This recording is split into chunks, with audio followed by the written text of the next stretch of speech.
दोस्तों आज हम पढ़ने वाले हैं रासायनिक समीकरण को संतुलित कैसे करें। तो यहाँ पर मैंने पहले से ही कुछ समीकरण को लिख लिया है। तो आपको मैंने पहले वीडियो में बताया था कि इसे अभिकारक कहते हैं, यहाँ से यहाँ तक जो है इसे अभिकारक कहते हैं और इसे उत्पाद कहते हैं। तो इसमें दिया क्या है, मैग्नीशियम, यहाँ पर मैग्नीशियम 1 है तो यहाँ पर 1 लिख लिया, यहाँ ऑक्सीजन 2 है तो यहाँ पर 2 लिख लिया। जैसे कि प्लस के इधर जो रहेगा वो अलग कोष्टक में रहेगा और प्लस के इधर जो रहेगा वो अलग कोष्टक में रहेगा। यहाँ पर मैग्नीशियम 1 है, यहाँ पर ऑक्सीजन 1 है तो 1 1 मैंने लिख लिया। तो यह संतुलित नहीं है क्योंकि यहाँ ऑक्सीजन 2 है और यहाँ ऑक्सीजन 1 ही है, तो इसे हमें संतुलित करना है। तो दोस्तों हम आपको बताने वाले हैं कि संतुलित कैसे करें। तो यहाँ पर ऑक्सीजन 1 है, यहाँ पर 2 है, तो इसमें हम 2 से करेंगे मल्टीप्लाई बराबर करने के लिए। तो इसमें जब मल्टीप्लाई करेंगे तो कोष्टक के दोनों में होगा, जो दोनों तत्व है कोष्टक में इसमें दोनों में गुणा होगा।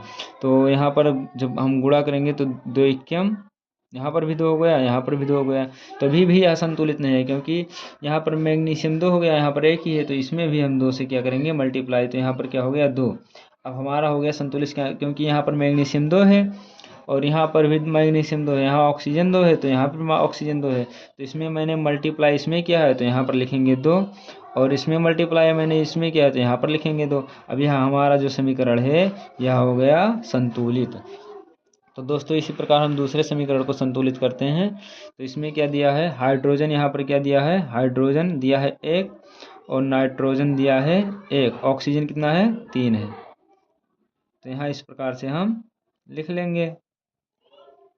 उसके बाद यहाँ कैल्शियम कितना दिया हुआ है, कैल्शियम भी 1 ही है और यह कोष्टक के अंदर है तो इसमें गुणा होगा। तो यहाँ ऑक्सीजन कितना हुआ, यहाँ 1 है तो इसमें जब 2 से मल्टीप्लाई होगा तो यहाँ ऑक्सीजन कितना हो गया 2, यहाँ हाइड्रोजन कितना हो गया 2 क्योंकि मल्टीप्लाई हुआ है।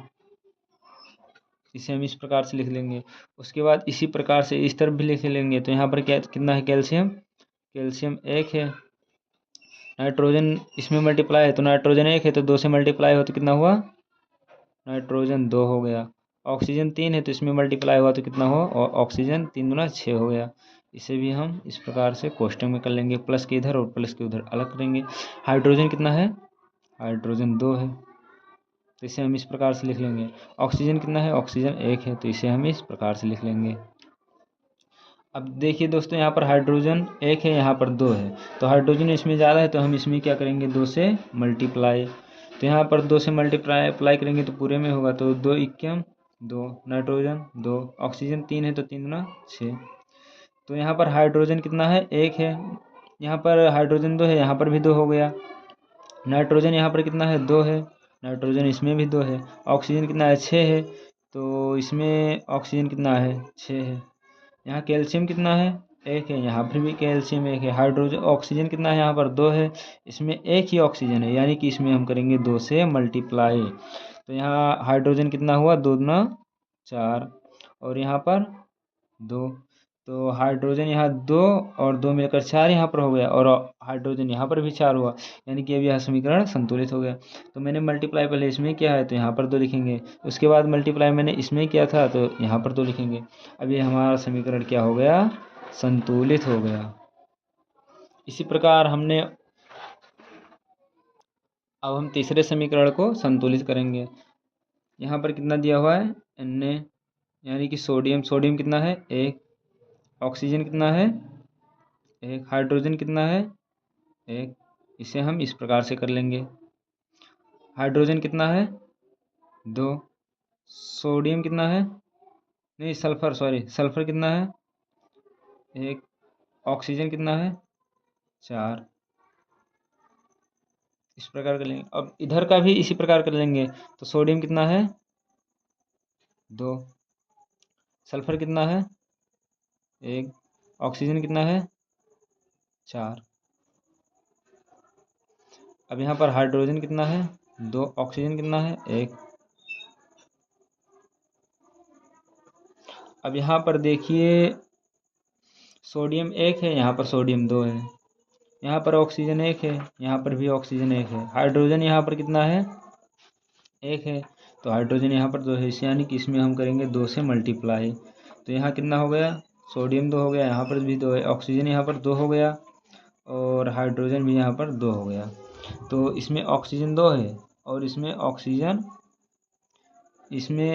4 और 2 6 हो गया। इसमें ऑक्सीजन 4 यहाँ है, 1 5, यानी कि इसमें भी हम 2 से करेंगे मल्टीप्लाई। तो यहाँ क्या हो गया, हाइड्रोजन 4 हो गया, ऑक्सीजन 2 हो गया। तो अब देखिए यहाँ पर हाइड्रोजन 2 और 2 मिलकर 4 हो गए, यहाँ पर भी 4 हो गया, यानी कि यह समीकरण संतुलित हो गया। तो इसमें हम 2 यहाँ पर किए हैं और 2 यहाँ से गुणा किए हैं, यानी कि यह समीकरण भी हो गया क्या, संतुलित। आसान ट्रिक है दोस्तों। आगे चलते हैं, एक समीकरण और है, इसे भी देख लीजिए। तो इसमें क्या दिया है, यहाँ पर दिया हुआ है बेरियम। बेरियम कितना है, 1 है। कैल्शियम कितना है, 2 है। इसे हम इस प्रकार से कर लेंगे। हाइड्रोजन कितना है, 2 है। सल्फर कितना है, 1 है। और ऑक्सीजन कितना है, 4 है। इसे भी हम इस प्रकार से कर लेंगे। यहाँ पर क्या दिया है, बेरियम 1 है, सल्फर कितना है, 1 है, ऑक्सीजन कितना है, 4 है। इसे इस प्रकार से कर लेंगे। यहाँ पर कितना है, हाइड्रोजन 1 है, कैल्शियम कितना है, 1 है।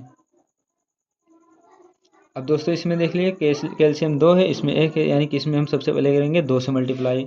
तो यहाँ पर कितना हुआ, हाइड्रोजन 2, कैल्शियम कितना हुआ, 2। इतना क्लियर है। उसके बाद यहाँ पर देखेंगे, बेरिलियम 1 है, कैल्शियम क्लोरीन 2 है, यहाँ पर भी 2 है। हाइड्रोजन कितना है, 2 है, और इसमें भी हाइड्रोजन 2 है। सल्फर 1 है, ऑक्सीजन 4 है, सब सेम है, यानी कि यहाँ पर हमने इसमें मल्टीप्लाई किया, यानी कि इसमें हम 2 बढ़ा देंगे। यह समीकरण हो गया संतुलित। सर दोस्तों देखने में यह समीकरण बड़ा है, लेकिन वैसे कोई खास बड़ा नहीं है। धन्यवाद दोस्तों, वीडियो में बने रहने के लिए लास्ट तक धन्यवाद।